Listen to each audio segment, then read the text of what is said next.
ถานีต่อไปสยาม next station สยาม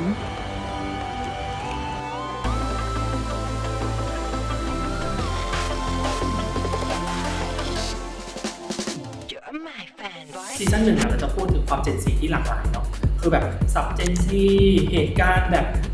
สถานที่เกี่ยวกับวัยรุ่นหลากหลายการแต่งตัวอะไรเงี้ยตัวละครของเราอะมีทั้งหมด4คนก็คือโปรโมทเชียร์วัวบาร์บี้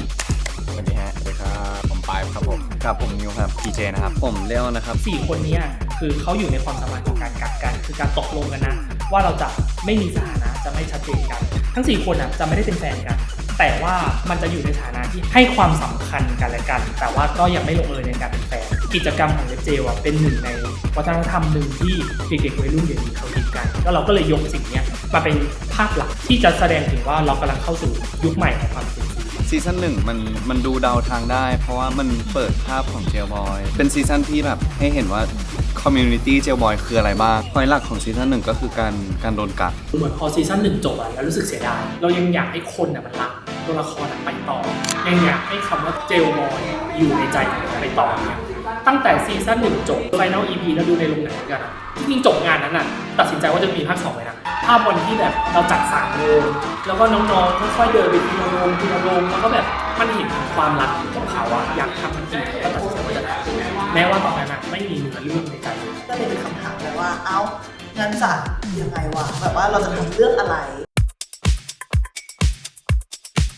พวกพี่ก็เลยจะต้องรีเสิร์ชบวกกับการทำเนื้อเรื่องไปพร้อมกันเนาะจนกระทั่งพี่จูเนียร์ไปรีเสิร์ชเขาพยายามจะถามเรื่องวัฒนธรรมเจนซีนั่นแหละมันจะมีเรื่องหนึ่งที่ทุกคนไม่ว่าเราจะไปรีเสิร์ชใครเขาจะเล่าออกมาตรงกันแล้วเขาจะเล่าได้เป็นชั่วโมงเล่าประมาณ3 ชั่วโมงก็ไม่จบพี่จูนี่ออกมาแล้วปาดเหงื่อเลยคือแบบเล่ายาวมากก็คือเมื่อคนนั้นเขาเป็นติ่งแฟนดอมสเตตัสถ้าติ่งน่าจะผมนั่นแหละเพราะว่าซีซั่นหนึ่งคือผมแบบติ่งลิซ่าสุดใจกับคุณน่าจะเป็นแบบคลั่งไคล้รู้ทุกอย่างแบบสามารถระบุได้เลยว่าหน้ามีไฝกี่เม็ดผมว่ามันจะถูก develop ไปเป็นรักกันมากๆแต่มันต้องมีสิ่งใดที่ทำให้เราไม่ได้รักกันหรือบางอย่างที่มันเป็นคอนฟลิกต์ของอันเนี้ยก็ตามนั้นเลยฮะคือทรมานมากกว่าจะรักกันเพราะภาคนี้มันคงเป็นแบบรักกันแล้วก็ต้องมีอะไรทรมานมากๆอะไรเงี้ยคือรักกันเดี๋ยวก็รักเดี๋ยวก็เลิกเดี๋ยวก็ทุกข์เดี๋ยวก็สุขผมไม่รู้ผมว่ามันก็ต้องมีแบบโอ้ไม่รู้เลยตอบตามอย่างเดียวใช่อย่างที่นิวว่านะครับใช่อย่างนี้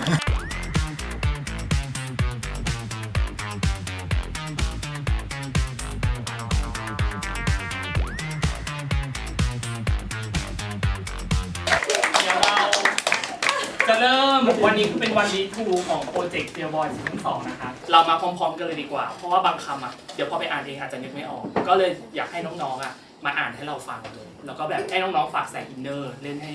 ห้พี่ๆเขานิดนึงเนาะแกะบทมาคือว่า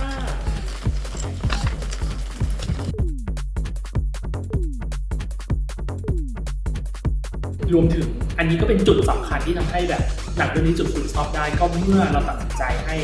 พี่เอสเป็นผู้กำกับด้วย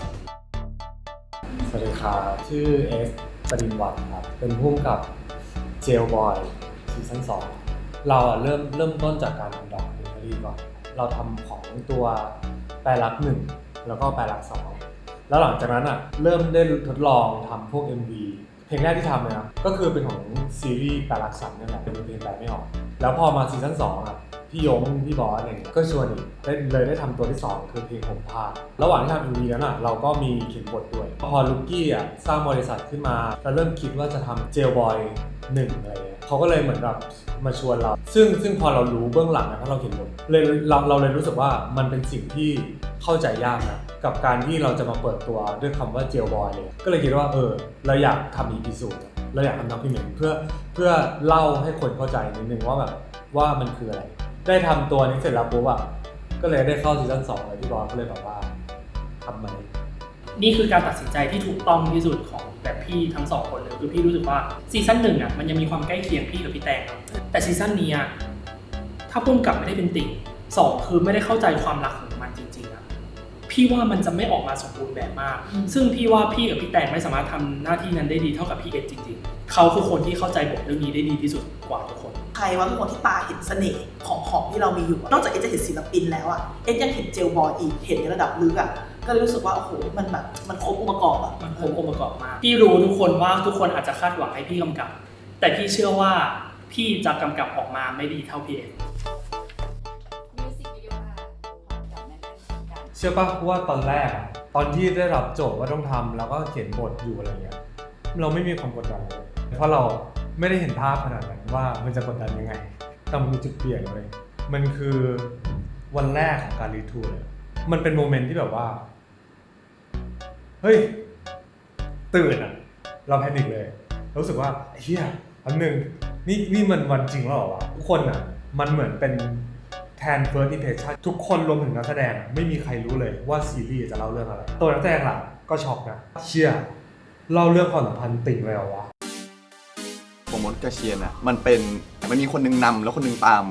หรือบางทีคนนึงตามคนนึงนำมันสลับกันไปสลับกันมาแล้วกูโพไหนน่ารักซีซั่นก่อนเชียร์ค่อนข้างร้ายกับโปรโมทแล้วก็ทำอะไรไว้เยอะอะไรเงี้ยน่าจะเป็นอารมณ์แบบ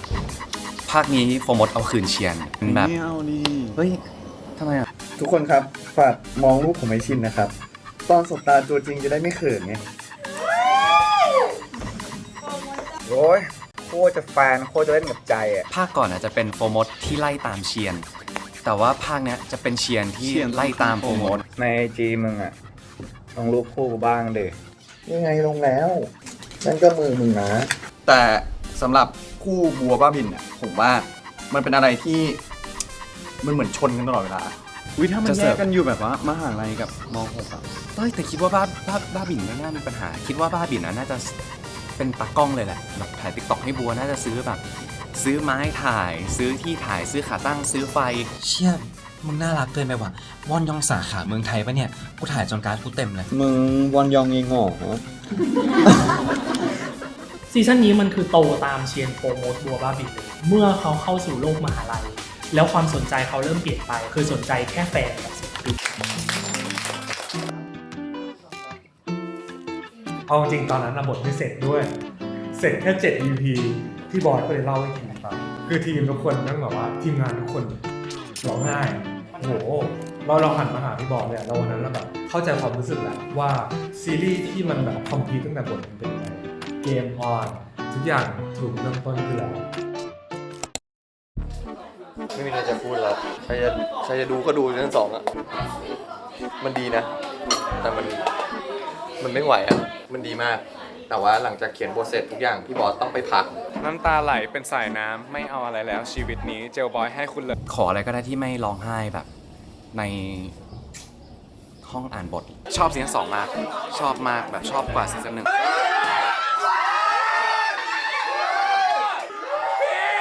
สนุกมากเลยอ่ะแบบว่าแฮปปี้สุดๆตายละ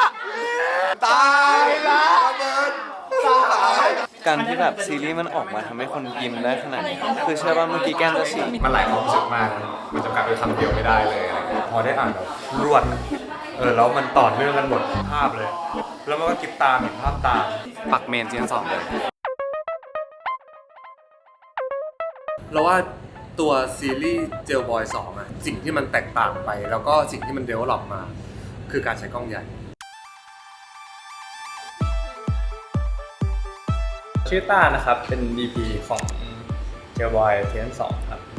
จริงๆพี่ต้าเป็นนักแสดงตอนแปลรัก2ก่อนเล่นเป็นเพื่อนพี่นิวเชียร์พักนี่แหละแต่มันมีวันนึงอ่ะคือพี่ยงต้องไปถ่ายงานที่อังกฤษคือมันจะมีอยู่2งานคือเป็นงานของบิลกิ้น PP ของ PP อ่ะจะเป็นงานพี่ต้าเขาเกรดสีส่วนของบิลกิ้นอ่ะคือเขาเป็นตากล้องมันเป็นตากล้องช่วยพี่ตั้งอะไรแล้วพอพี่เห็น2งานนี้พี่ก็รู้สึกว่าเฮ้ยนี่คือไอ้ต้าที่เล่นแปลรักหรอทำไมถึงมีตาในการถ่ายภาพหรือแบบมีซีนิมาติกอะไรบางอย่างที่มันดูพิเศษจังเลยแล้วดูเป็นเด็กรุ่นใหม่มากไม่กลัวเลยกับการที่พี่ต้าไม่เคยถ่ายหนังพี่ต้าไม่เคยถ่ายซีรีส์ไม่เคยทำออกกองขนาดยาว20 กว่าคิวแต่ไม่กลัวเลยอะถ้าเขาเก่งน้องต้าดีมากเขาเก่งมากก็เป็นแบบลูกรักสุดหล่อของพี่ตั้งก็วิ่งไปหาพี่ตั้งแล้วก็เคาะประตูแล้วพี่ตั้งก็พูดแค่ว่ามึงทำเลยมึงต้องทำเราจะทำให้ได้ดี เท่าที่พี่ตั้งทำได้ยังไง ไม่น่ามีอะไรเป็นห่วงครับน้องท่าน่ารักที่สุดเก่งที่สุด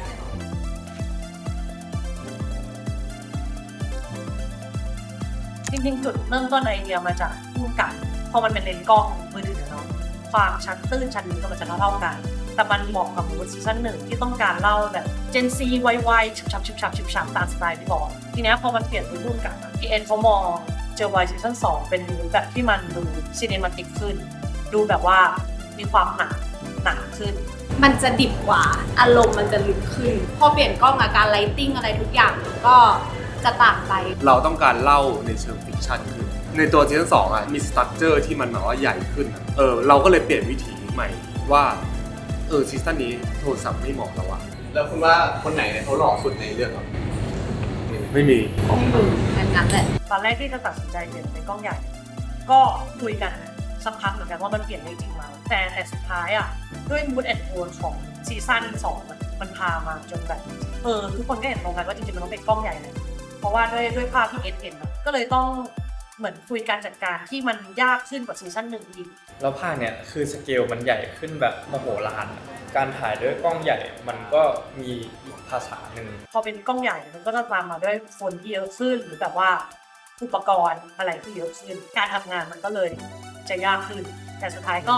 เหมือนลงความเห็นร่วมกันแหละว่าโอเคงั้นเป็นกล้องใหญ่แล้วกันแล้วเราลองมาหาดูว่าเราจะทำงานกับมันยังไงซีรีส์ของซีซั่น2เนี่ยมันเลยจะไปเจาะภาพใหม่ในโลเคชั่นเก่าคือการที่ตัวละครเราจะกลายเป็นศิลปินและมีตัวละครเราที่เป็นติ่ง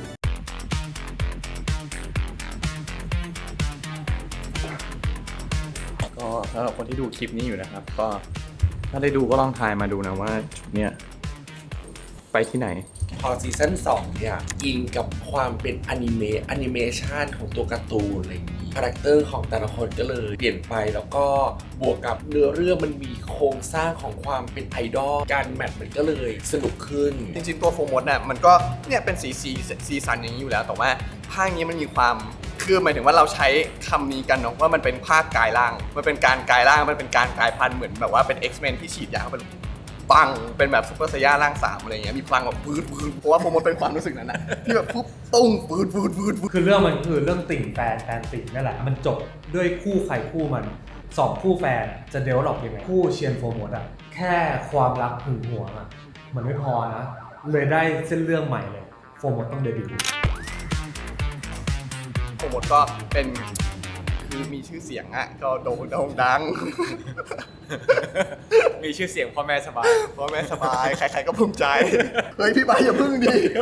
ผมกำลังพูดจามีสาระพี่ก็จริงๆตัวละครของโฟร์มดถ้าจะต้องเป็นนักแสดงหรือดารามันประมาณใครเหมือน reference มันคือใครอะไรเงี้ยตอนแรกแต่งตัวให้ดิบๆไปเลยไหมแต่พอทำไปปุ๊บขอลองแบบให้ดูมันติดฮาราจูกุขึ้นไหมจนกระทั่งไปเจอรูปแบบแฟชั่นเซ็ตโฟโต้เซ็ตที่เขาถ่ายโฟโต้เซ็ตแล้วเขาติดดินตัวหัวอันเนี้ยเจลบอยแยกเซตเหล็กเซตสีมันมีสีแต่ว่ายังไม่มาจะมาวันที่20โฟร์มดคือตัวละครที่ยากที่สุดพอฮาราจูกุขึ้นมันก็จะมีความแสบขึ้นมีความสดใสของโฟร์มดที่ยังไม่ทิ้งเลย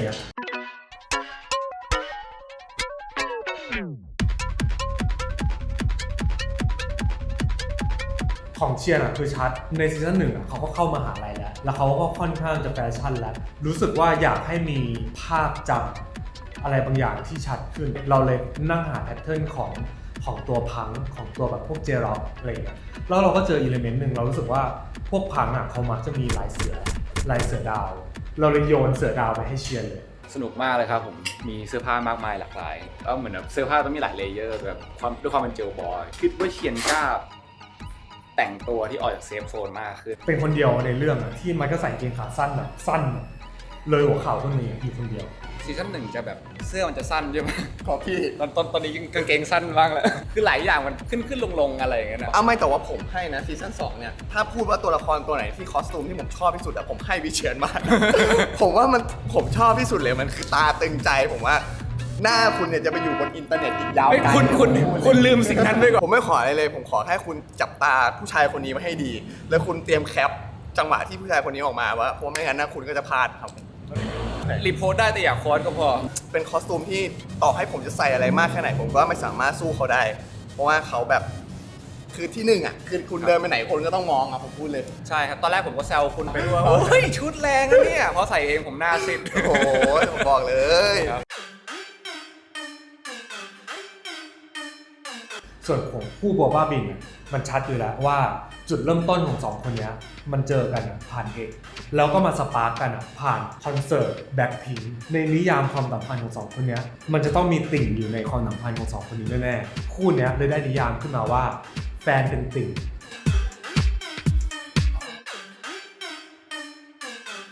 ตอนอ่านบทมันจะมีบางซีนที่อธิบายชุดของบัวว่าบัวใส่ชุดเซ็กซี่ด้วยความที่เราเป็นมนุษย์ทั่วไปที่ก็เล่นโซเชียลเนาะมันก็จะมีชุดอะไรแบบนั้นที่มีคำอธิบายคล้ายๆแบบนั้นผมก็นึกว่าโอเคบัวมันคือคาแรคเตอร์หนึ่งที่ไม่มีอยู่บนโลกแล้วทุกอย่างแอดวานซ์ขึ้นมากและไอ้พวกชุดที่ผมคิดไว้ตอนอ่านบทเนี่ยมันไม่เหมือนที่คิดไว้เลยสักอย่างเราว่าบัวคือตัวละครที่เดเวลลอปชัดที่สุดซีซั่น2ขึ้นมามึงต้องห้ามด่า สวัสดีครับวันนี้อยู่กับบัว Water Lily เฮ้ยเหนื่อยตอนถ่ายทำน่าจะหมดพลังงานประมาณ 40% กับการเปลี่ยนชุดเฟมินินกว่าเดิมแรงกว่าเดิมแต่จำนวนชิ้นอะลด แซ่บเวอร์แม่ เจ๊รอดูเจ๊นะเจ๊ เลิศมากลูกแม่โสมาก ใช่ไงรอเลยล่ะ เชิดไปลูกมองกล้องเราเชิดจ้ะดีมาก เสน่ห์ของน้องอ่ะคือการที่เขายังมีความแบบมัสคูลีนผสมกับความเฟมินีนหล่อและสวยและเฟียส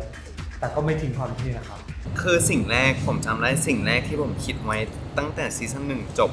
แล้วก็ประกาศว่าจะมีซีซั่น2ผมเสนอว่าบัวซีซั่น2สกินเฮดไหมแต่สิ่งที่เกิดขึ้นคือตรงข้ามวิกตอนแรกจะไม่ได้ใส่วิกด้วยตอนแรกเขาว่าจะให้ผมย้อมผมม่วงแต่ว่าลองย้อมไปเพื่อถ่ายภาพ reference ซีซั่น2แล้วมันเป็นสีที่ติดยากติดแต่ว่าจะเฟดเร็วซึ่งผมนึกภาพแล้วว่าถ้าตลอดการถ่ายทำจะต้องไปเติมสีผมตลอดมันน่าจะลำบากสุดท้ายก็เลยเป็นใส่วิกผมกว่าจะตัดแก้ให้แบบความยาวมันพอดีให้มันดูแบบดูจริงดูแต่ว่าตอนนี้ก็เหมือนแล้วเฮ้ยโคตรเลยเลยอ่ะ เนาะอย่างที่กลัวสุดๆเลยคือเมื่อกี้ตอนที่หลับแล้วสับโงกใช่ตื่นมาแอบรู้สึกถึงมือทั้งที่เนี่ยเย็นมากแล้วแบบว่าเรียกกำลังกลัวว่าวัดเปล่า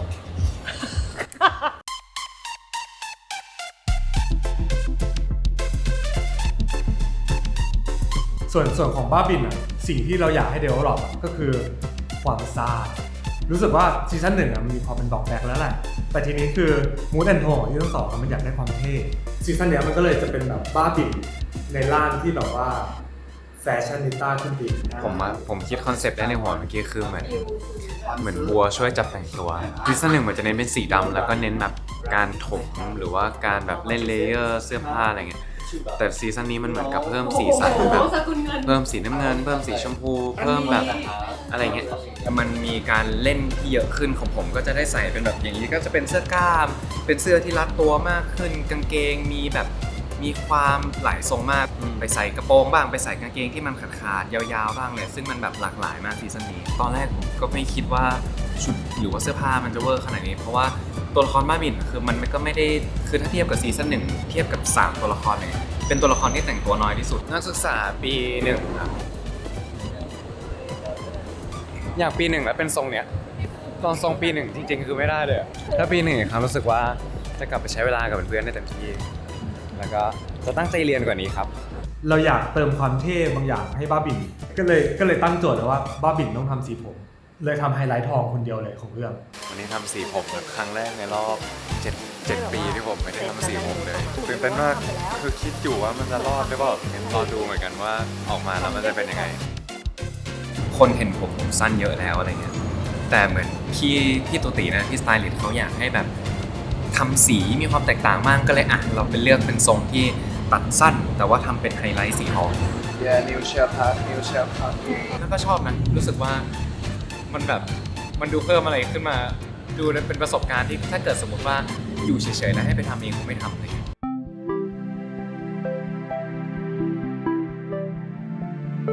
สวัสดีท่านผู้ชมทางบ้านทุกท่านนะครับผมและนี่คือ รายการไปอ่านบทแล้วตอนนี้ผมก็ลิสต์ซีนบางส่วนที่แบบมีเวิร์กช็อปหรือว่าแบบต้องทวนเพิ่มอะไรเงี้ยความจริงเวิร์กช็อปพวกนี้ก็เลยจะมาเนี่ยอ่านด้วยอะไรอ่านกันมาหลายรอบแล้วก็มีกันบ้านนะซึ่งจริงๆวันนี้ก็จะมาอ่านทวนแหละแล้วก็ทำความเข้าใจแล้วก็คือการอ่านบทเยอะๆมันก็ดีมันทำให้เวลาแบบเหมือนเราเล่นหรือว่าวันนี้เราไปเจออะไรมาคลีนเนี่ยแล้วก็มาอ่านทำให้เหมือนมันมีช้อยในบทมากขึ้นแล้วก็มีไอเดียในการเล่นช้อยในการเล่นเยอะขึ้นอะไรเงี้ยเราจะไปเวิร์กช็อปพรุ่งนี้กับครูร่อมนะครับวันแรกครูร่อมมาให้การบ้านมาก็เดี๋ยวจะลองดูอ่านบทอีกทวนอีกสักทีนึงแล้วก็แบบจะทำการบ้านครูร่อมไปด้วยสิ่งที่เลกำลังจะทำตอนนี้ก็คือเรียบเรียงสตอรี่ไล่เลเยอร์อารมณ์ในซีนนั้นๆเพื่อความธรรมชาติในการ acting ของเรานะครับก็ก่อนที่จะเริ่มบทเมื่อกี้ผมนั่งสมาธิไปแล้วสักพักนะครับคืออ่านบทรอบนี้แบบต่างกับรอบแรกนะรอบแรกของผมจะแบบมันเป็นเชิงเข้าใจตัวละครมากกว่าที่จะแบบมานั่งวิเคราะห์หรือว่าหาโซลูชันให้ตัวละครแล้วผมรู้สึกว่าซีซั่น1มันเพียวมากแต่ว่าซีซั่น2มันมีเรื่องแบบความกดดันบางอย่างมากกว่าซีซั่น1การรู้บางอย่างเยอะกว่าซีซั่น1แล้วก็คือถามว่าเก่งขึ้นไหมผมว่าเจอบอลทั้ง4คนเก่งขึ้นแต่ก็จะยากทางด้านการบริหารจิตใจแล้วกันให้มันแบบโฟกัสทุกจุดคงที่แล้วก็มีสมาธิแต่คิดว่าน่าจะสนุกมากซีซั่น2มันเป็นยากกันเลยวะยากสิ่งที่กำลังจะทำต่อไปนี้นะครับอาจจะงงนิดนึงแต่ว่ามันคือการเรียกว่าเชื่อมต่อตัวละครแล้วกันแบบว่าลงไปคิดเหมือนกับตัวละคร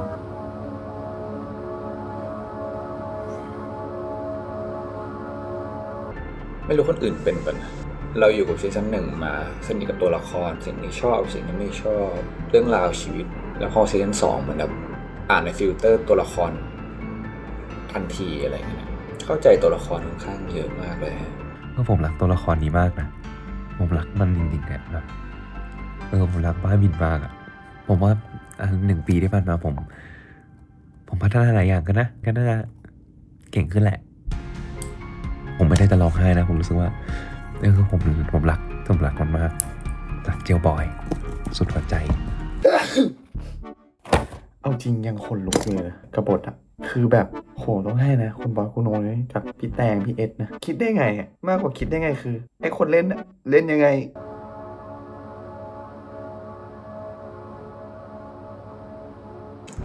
อยากรู้ว่าในเรื่องเป็นยังไงรอชม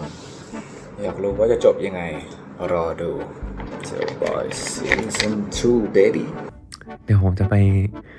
เสิร์ชใน X นะครับว่ามีคนพูดถึงบ้าบินว่าไงนะมีคนรอดูหรือเปล่าสู้ๆนะพีเจสู้ๆนะบ้าบินอยากให้มันฟูลฟิลห้ามตัดออกนะเนี่ยไม่พูดไปเรื่อยนะเว้ยดูตาดิมีเยอะเลยไปลุยให้ดูแค่นี้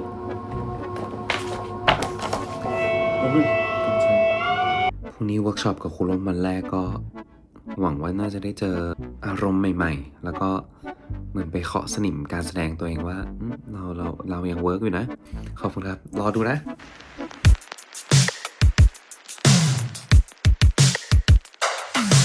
สวัสดีค่ะชื่อร่มฉัตรธนราชพิพัฒน์ค่ะหรือชื่อในวงการบันเทิงเรียกว่าครูร่มค่ะ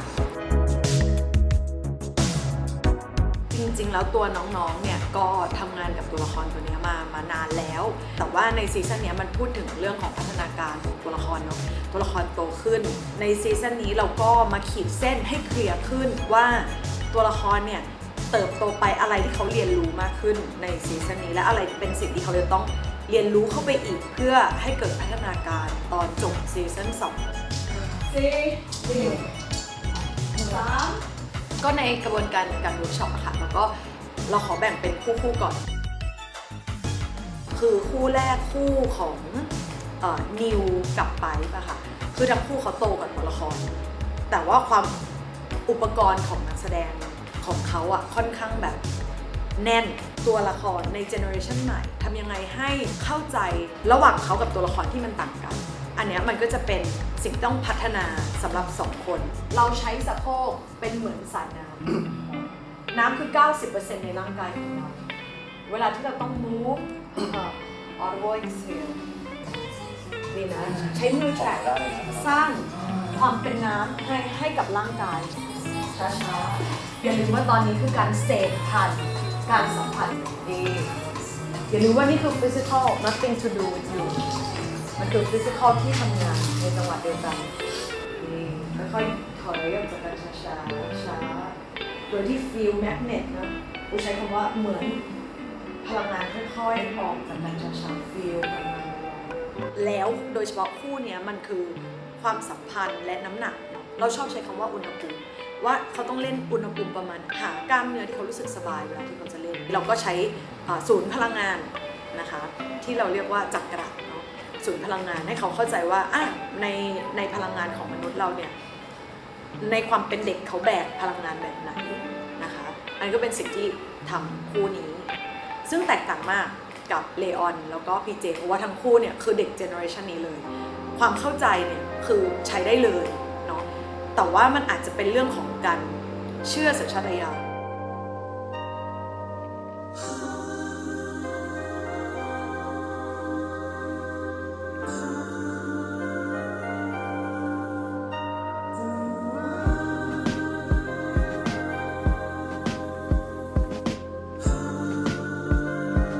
สัญชาตญาณของตัวเองอันไหนที่มันใช้ได้แล้วโดยที่ไม่ต้องไปนั่ง question มันแล้วก็แค่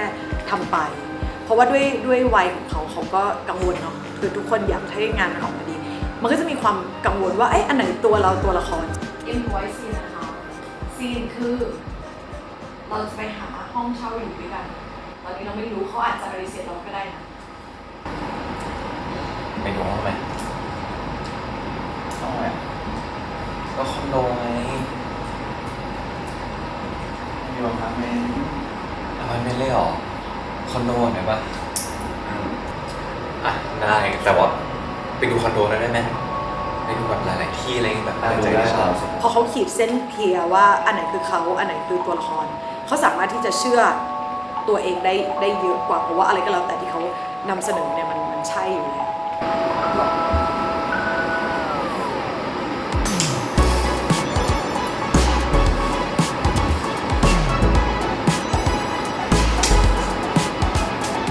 เราว่าตอนเนี้ยเจลบอยทั้ง4คนค่อนข้างที่จะลงตัวเลยการเตรียมงานทุกอย่างเราว่ามันค่อนข้างที่จะสมูทแล้วแบบพร้อมมากๆแต่ว่าเราว่ามันจะดีกว่าถ้ามันมีตัวละครใหม่เข้ามาเราเลยประกาศตามหาไปว่าเราอยากตามหาเจลบอย 05 แต่จริงๆสิ่งที่เราตามหาคือไม่ใช่แค่ 05 มันมี 06 ด้วย